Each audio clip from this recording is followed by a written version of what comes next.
I've lived in the same house my entire life. I've 2 years in DLF Phase 3, so very much Gurgaon born and bred. And I think, honestly, it's been very easy for me. It's been, a breeze because I went to an elite private school, Sri Ram School, and had a very positive schooling experience, great role models in terms of English teachers. I think my English teacher for my senior school experience is why I want to become a teacher, why I am a teacher. I have a mother who is extremely supportive of anything and everything, honestly. And because of that, I actually have known that I was strange since I was about 4 or 5 years old. I was very aware of older men. So when I'm downstairs in my gated community as well, older men have always kind of fascinated and terrified me. I remember being worried that they'll think I'm a girl. And I have very vivid memories of in this colony, standing on this balcony behind you, thinking about men walking downstairs and will they hit me if they think I'm a girl? Like this kind of, because you hear about men hitting women when you're very young, especially in Gurgaon. And that's one thing I really think about a lot still. Sorry, that was not biography, but in terms of biography, yeah, born and bred Gurgaon. And in terms of just to finish on the history of it, the reason that I used to think I would get mistaken for a girl and these kinds of ideas was because I've grown up with 6 female cousins coming over to my house 3 or 4 times a week, me going to theirs once, twice a week. So every day, pretty much, around older girls. And I used to constantly put on their skirts every day. It was something that I just did on a daily basis, and that I think my mother knew the meaning of, but everyone else was kind of naive. But today, honestly, the city is much queerer than people realize. Every time I sit in a taxi, every time, 9 times out of 10, and I sit in a lot of taxis, the taxi driver will tell me a story from his past about being a performer or being queer or wanting to wear kajal and nail polish and having worn kajal and nail polish and his father has hit him. And sometimes when I wear longer clothes like this, and especially my trench coat, they think I'm a prostitute. And so they ask me how much I charge, and they say that hum bhi khel khelte the. And this khel I've always found to be a very interesting word because literal translation is play, but that's not what they mean. It's not play, it was a business. I think we've always known this secret about India, that it is a very, especially North India, that it's a very, very queer place. And there's a lot of, that's why so many young boys are raped as well. I learned this recently, that it's not even necessarily pedophilia. When you're raping teenagers for older men, there's a lot of, it's just homosexuality a lot of the time. For example, there was a few cases at a previous place of work of mine, and it's, that turned out to be the man was just gay and, getting beat up by his father every day for knowing he was gay, forced into an arranged marriage, and he was convicted eventually, but he started raping young boys that came to the office, and it was horrible. Every time I interact with anyone, I mean, you can imagine it's one way or the other. It's either interest or hate, and by interest I mean quite a heightened interest. It's not just curiosity, it's romantic sexual interest, and more often than not it's interest and not hate. Hate is in more crowded public places, less in private interactions, less when you're alone on the metro at night, less when you're alone in a cab with the driver. Hate is much more common when there's groups of men. They hate together, but individually, I don't think many people are like that. Individual interactions, I'll tell you a quick one. I was exiting the mall across the road, DT Mall, so I'm in the center of Gurgaon, a very safe area. I've exited DT Mall with a friend of mine. We're looking for an auto. We're going back to his house, and these 3 men that are 6'3" each, clearly going to the gym every day, very, very large, very, very muscular. They came up to us, all in tank tops, looking very threatening. They approached us and they said, "Side mein baat kar."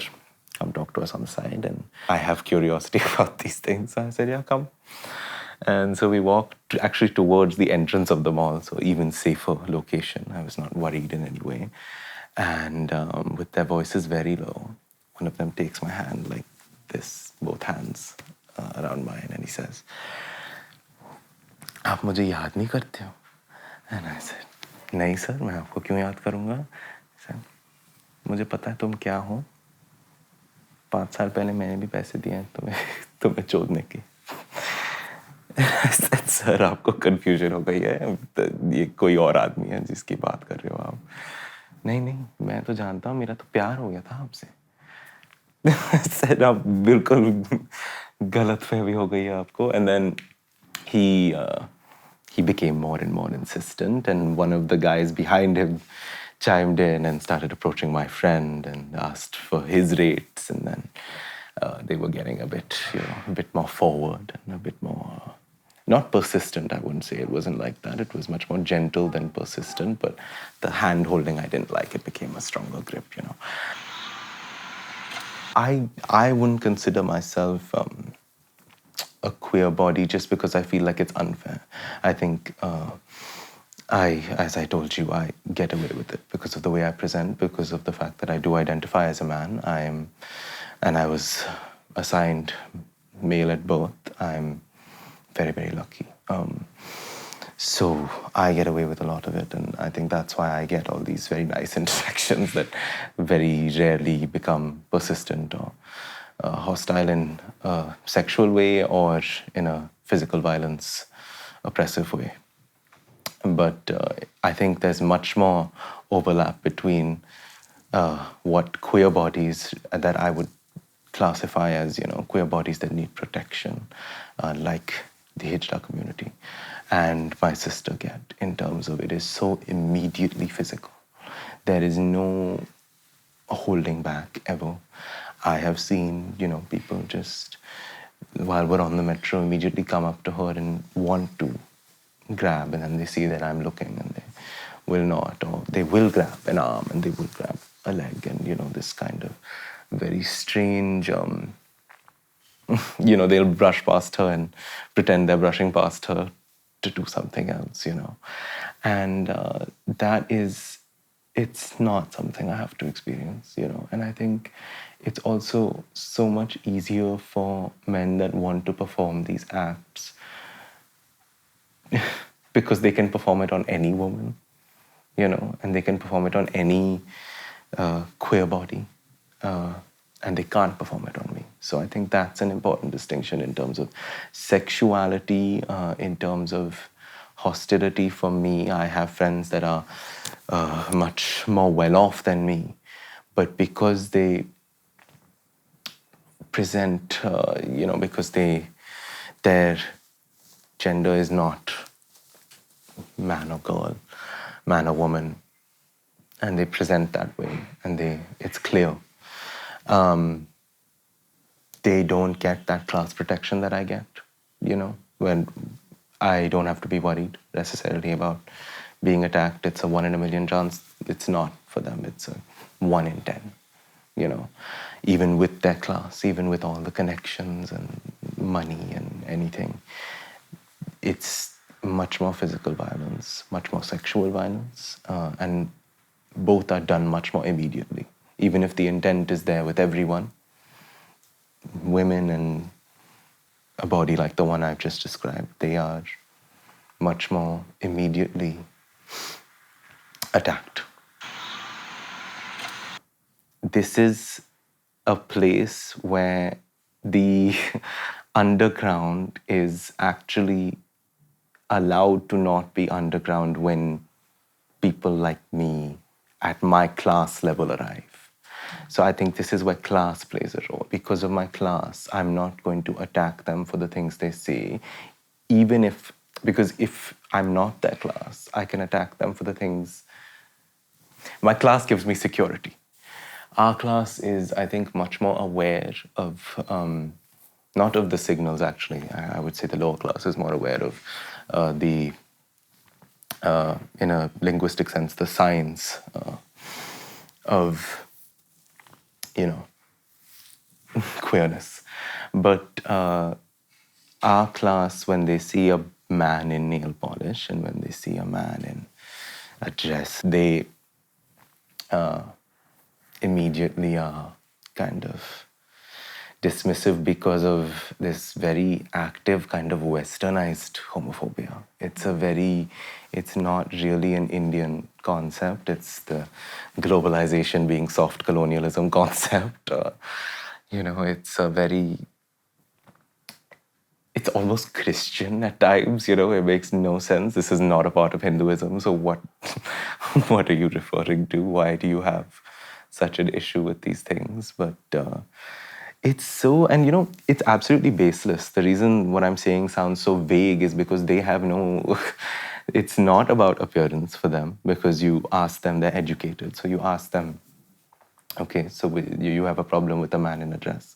And they go, no, it's about cultural values. And then you go, okay, what cultural values? Because this is not your culture that has issues with this, This is some Christian morality nonsense that's happening. And of course, we know the British, who definitely set the seeds of this in motion.